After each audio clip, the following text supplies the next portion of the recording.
नमस्कार, welcome back. तो हम लोग इस लेक्चर में देखने वाले हैं तुगलक वंश के बारे में, है ना। वीडियो स्टार्ट करने से पहले आपसे रिक्वेस्ट रहेगी कि वीडियो को लाइक करें, चैनल को सब्सक्राइब करें, है ना।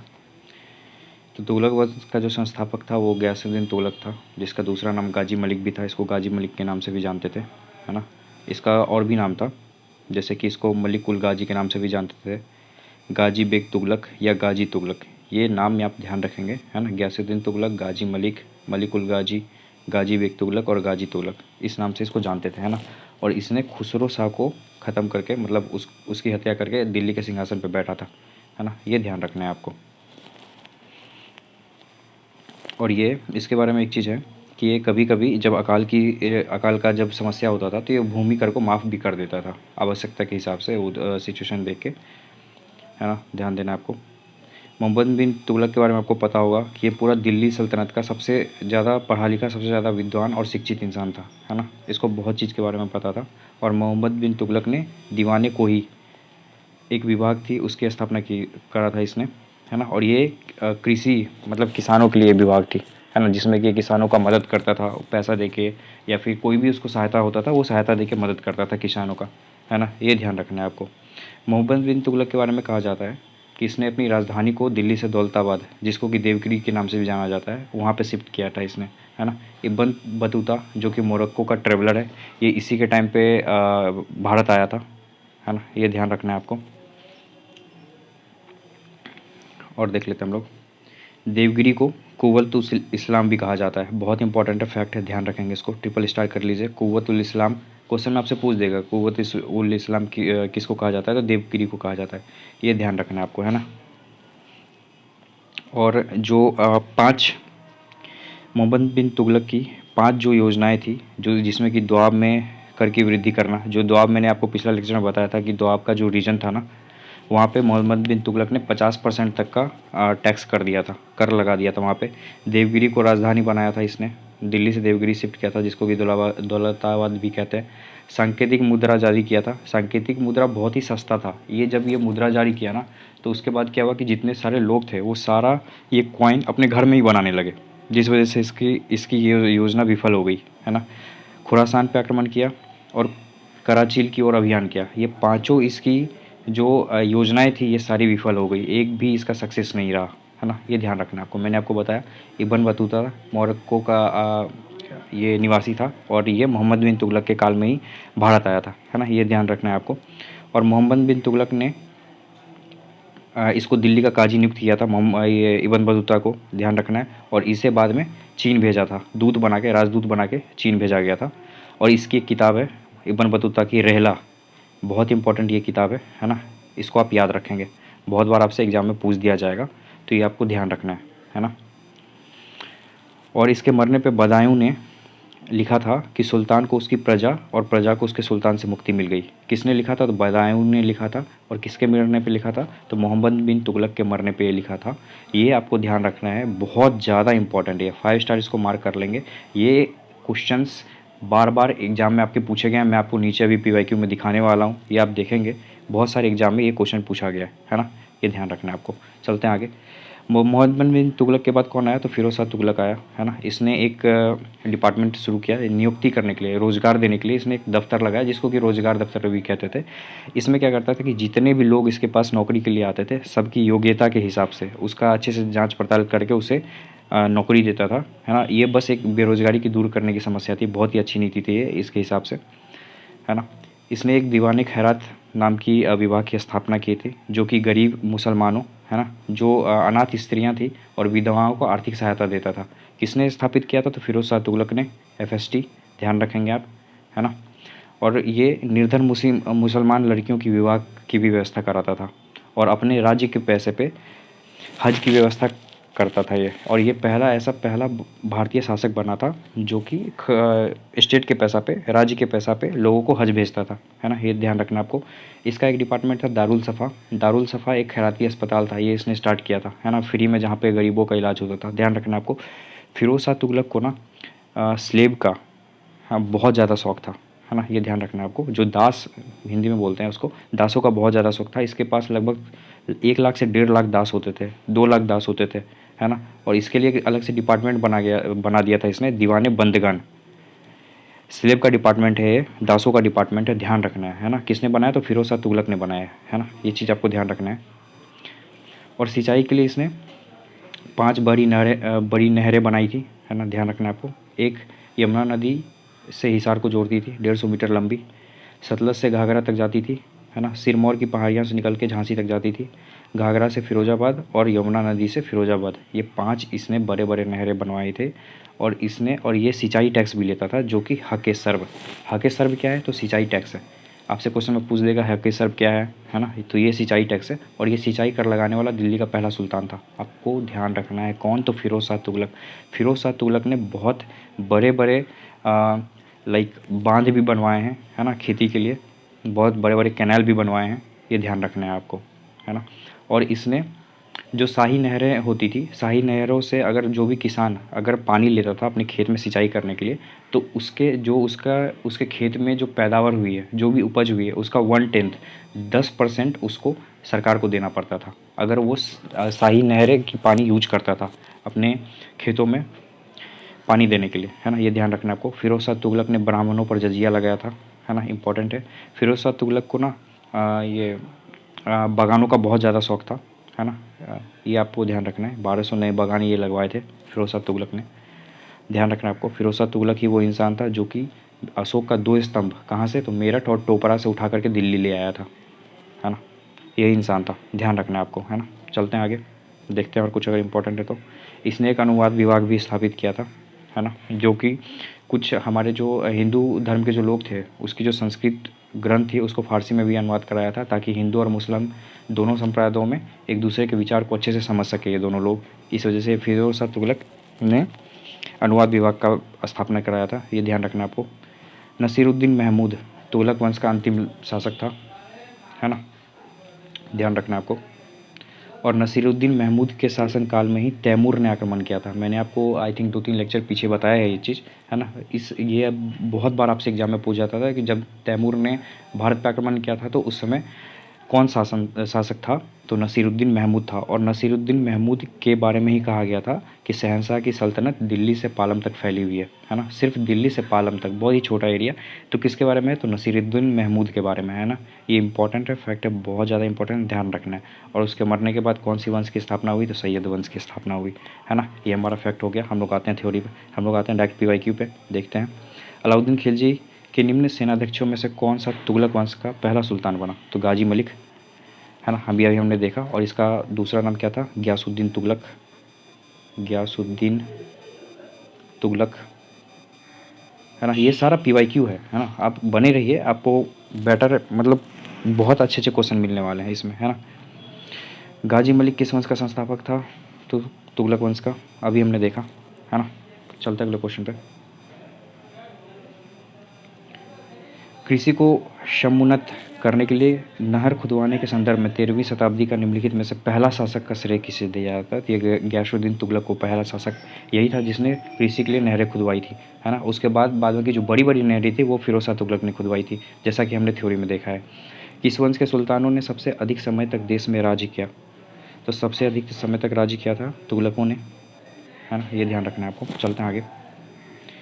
दिल्ली सल्तनत का सर्वाधिक विद्वान शासक जो खगोल शास्त्र, गणित एवं आयुर्विज्ञान सहित अन्य विद्वानों में माहिर था, तो ये मोहम्मद बिन तुगलक। ये एक अकेला ऐसा इंसान है जो दिल्ली सल्तनत का शासक था, जो कि बहुत ही ज्ञानी, बहुत ही विद्वान था, बहुत ही शिक्षित था, पढ़ा लिखा इंसान था ये। अमीर कोही एक नया विभाग, है ना, ये किसका था? तो ये मोहम्मद बिन तुगलक का अमीर कोही था, है ना। और ये किसके लिए था? तो खेती से रिलेटेड था, कृषक के लिए था। ये आपको ध्यान रखना है ना। जो कृषि के लिए, उन्नति के लिए था, ये दीवाने अमीर कोही, ये डिपार्टमेंट का नाम था, ध्यान रखना है आपको। चलते आगे। दिल्ली के किस सुल्तान ने एक पृथक कृषि विभाग की स्थापना एवं फसल चक्र की योजना बनाई थी? मोहम्मद बिन तुगलक ने ये योजना बनाई थी। चलते आगे। दीवाने कोही, वापस से मोहम्मद बिन तुगलक, रिपीटेड क्वेश्चन आप देख सकते हैं, सारा PCS में पूछा गया। मोहम्मद बिन तुगलक अपनी राजधानी दिल्ली से कहाँ ले गया था? तो दौलताबाद, जिसको कि देवगिरी भी कहते हैं, देवगिरी, ये ध्यान रखना है आपको। चलते हैं आगे। दिल्ली से दौलताबाद राजधानी के स्थानांतरण का आदेश दिया था मोहम्मद बिन तुगलक ने। आई थिंक D पे होगा, यहाँ पे देख सकते हैं आप। चलते हैं आगे। भारत में सर्वप्रथम सांकेतिक मुद्रा का प्रचलन वापस से मोहम्मद बिन तुगलक ने सांकेतिक मुद्रा का प्रचलन किया था। निम्नलिखित में से कौन पहला सुल्तान था जिसने भारत में सांकेतिक मुद्रा का प्रचलन वापस से मोहम्मद बिन तुगलक। ऑप्शन नंबर सी, है ना। देख सकते हैं आप, रिपीटेड क्वेश्चन बार बार आ रहा है। जब उसने राजत्व प्राप्त किया तो वह शरीयत के नियमों और आदेशों से पूर्णतः स्वतंत्र था। बर्नी ने यह कथन किसके लिए कहा गया है, तो ये मोहम्मद बिन तुगलक के लिए। देख सकते हैं, यूपीएससी बीपीएससी का पूछा हुआ क्वेश्चन है ना। चलते आगे। मोहम्मद बिन तुगलक ने एक नया स्वर्ण सिक्का जारी किया जो इब्न बतूता द्वारा दिनार कहलाया था। ये सही है। मोहम्मद बिन तुगलक पश्चिम एशियाई तथा उत्तरी अफ्रीकी देशों के साथ व्यापार में अभिवृद्धि के लिए स्वर्ण सिक्कों की टोकन मुद्राएं जारी करना चाहता था। ये गलत है ना। सिर्फ पहला सही है। इसका आंसर होगा एसर्शन सही है, रीजन गलत है। ये उसके साथ नहीं करना चाहता था क्योंकि ये अपना जो इसका सैनिक वाला डिपार्टमेंट था, है ना, उसके लिए ये करना चाहता था ये मुद्रा। इसके एक्चुअली में क्या हुआ था कि इसका जो खजाना था उसमें जो चांदी के सिक्के थे, सोने के सिक्के, वो कम हो रहे थे। इसी वजह से इसने दूसरा तरीका सोचा। तो उस वजह से इसने टोकन प्रणाली, टोकन की जो ये थी, इस पे विचार किया और बाद में इसने इसको एग्जीक्यूट किया, है ना। ये ध्यान रखना है आपको। मोहम्मद तुगलक की प्रतीक मुद्रा योजना असफल सिद्ध हुई थी। ये बिल्कुल असफल सिद्ध हुई थी, है ना, क्योंकि मोहम्मद बिन तुगलक का मुद्रा निर्गमन पर उचित नियंत्रण नहीं था। हाँ, इसी वजह से असफल सिद्ध हुआ था क्योंकि लोग अपने घर में बनाने लगे थे ये मुद्रा, है ना। मुद्रा की वैल्यू नहीं रह गई थी इसकी। मूर देश का यात्री इब्न बतूता किसके शासनकाल में भारत आया था। मोहम्मद बिन तुगलक के शासन में काल में आया था। और इब्न बतूता ने क्या लिखा है, तो रिहेला नामक पुस्तक लिखी है इसने। ये ध्यान रखना, अभी हमने थ्योरी में देखा ये चीज़। मध्यकालीन यात्री एवं लेखक इब्न बतूता किस देश का निवासी था। मोरक्को का निवासी था, है ना। और बाद में इसे चीन भेजा था राजदूत बना के मोहम्मद बिन तुगलक ने। इब्न बतूता भारत में किसके शासनकाल में आया था, तो मोहम्मद बिन तुगलक क्या शासनकाल में आया था। बाद में राजदूत बना के चीन भेजा गया था इसी को, है ना। ध्यान रखना, आप कंफ्यूज नहीं करेंगे। किसने सल्तनत काल में डाक व्यवस्था का विस्तृत विवरण दिया है, ये वो इब्न बतूता ने दिया है ना। ध्यान रखना है आपको। और कौन सी किताब में, रेहला, मैंने अभी आपको बताया। चलते हैं आगे। कश्मीर घाटी के अंतिम मुस्लिम शासक यूसुफ शाह चक, जिन्हें मुगल सम्राट अकबर द्वारा बिहार में निर्वासित किया गया था, दफन है। ये एक्चुअली में हम लोग इस चैप्टर में तो पढ़े नहीं है इसके बारे में, लेकिन इसका आंसर आप देख लीजिए। इसका आंसर डी है। नालंदा में किया गया है। बीपीएससी का पूछा हुआ क्वेश्चन आप देख सकते हैं। होली त्यौहार के सार्वजनिक उत्सव में भाग लेने वाला दिल्ली का प्रथम सुल्तान कौन था। मोहम्मद बिन तुगलक था।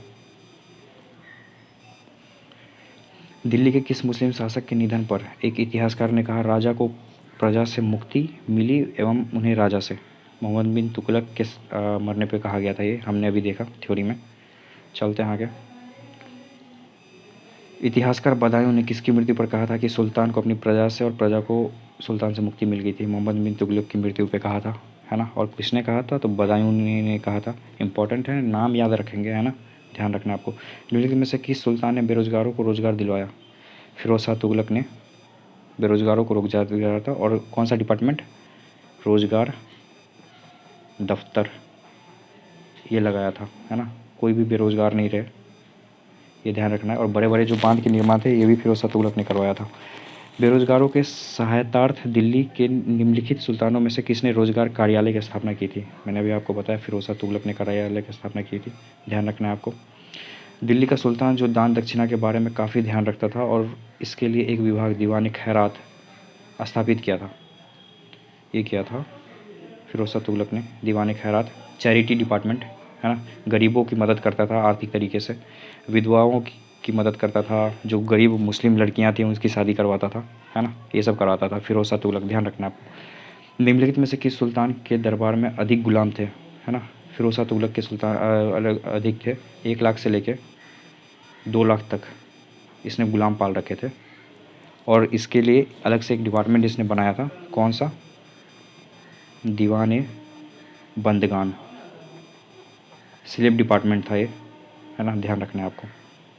मध्यकालीन भारतीय राजाओं के संदर्भ में निम्नलिखित में से कौन सा कथन सही है, सही है पूछा गया है ना।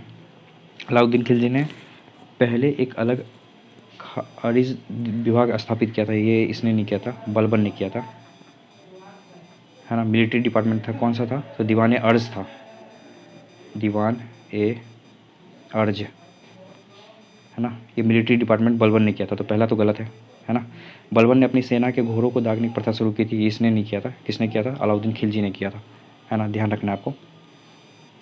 अलाउद्दीन खिलजी, है ना।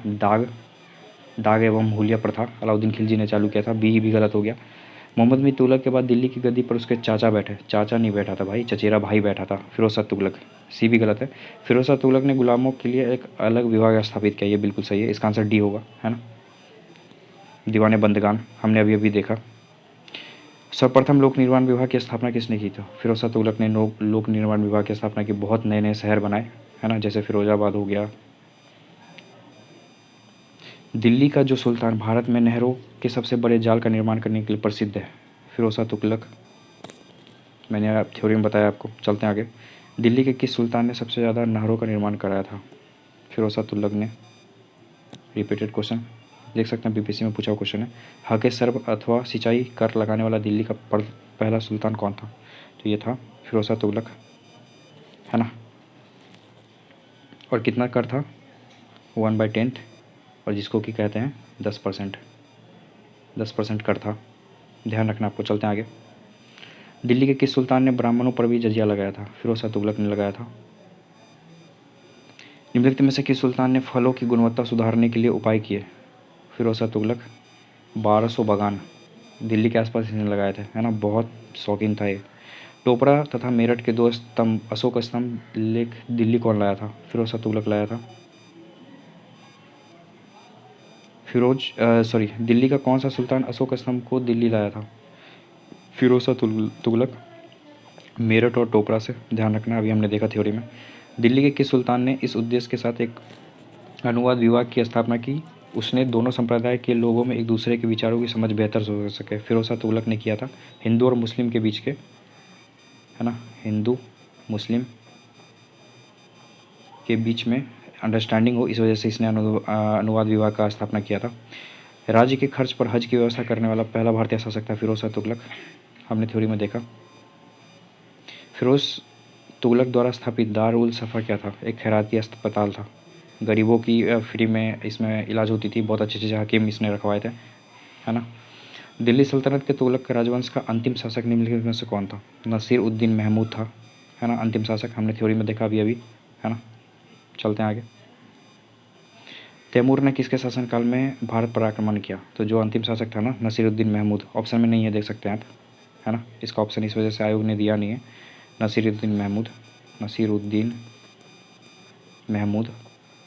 और इसी के बारे में क्या बोला जाता है कि इस शासक का जो साम्राज्य था वो कहाँ से था? दिल्ली से पालम तक, है ना, ध्यान रखना है आपको। तैमूर लॉन्ग ने किस वर्ष भारत पर आक्रमण किया? ये इसने किया था 1398 ईस्वी में, इंपॉर्टेंट है, ध्यान रखना है आपको, है ना। तैमूर के आक्रमण के बाद भारत में किस वंश का राज स्थापित किया गया? सैयद वंश का, है ना। आई थिंक ये इस चैप्टर का लास्ट क्वेश्चन है ना। आगे आएगा लोधी वंश, हम लोग अगले लेक्चर में देखने वाले हैं लोधी वंश के बारे में, है ना। वीडियो अगर पसंद आई तो वीडियो को लाइक करें, चैनल को सब्सक्राइब करें, है ना। Thank you so much.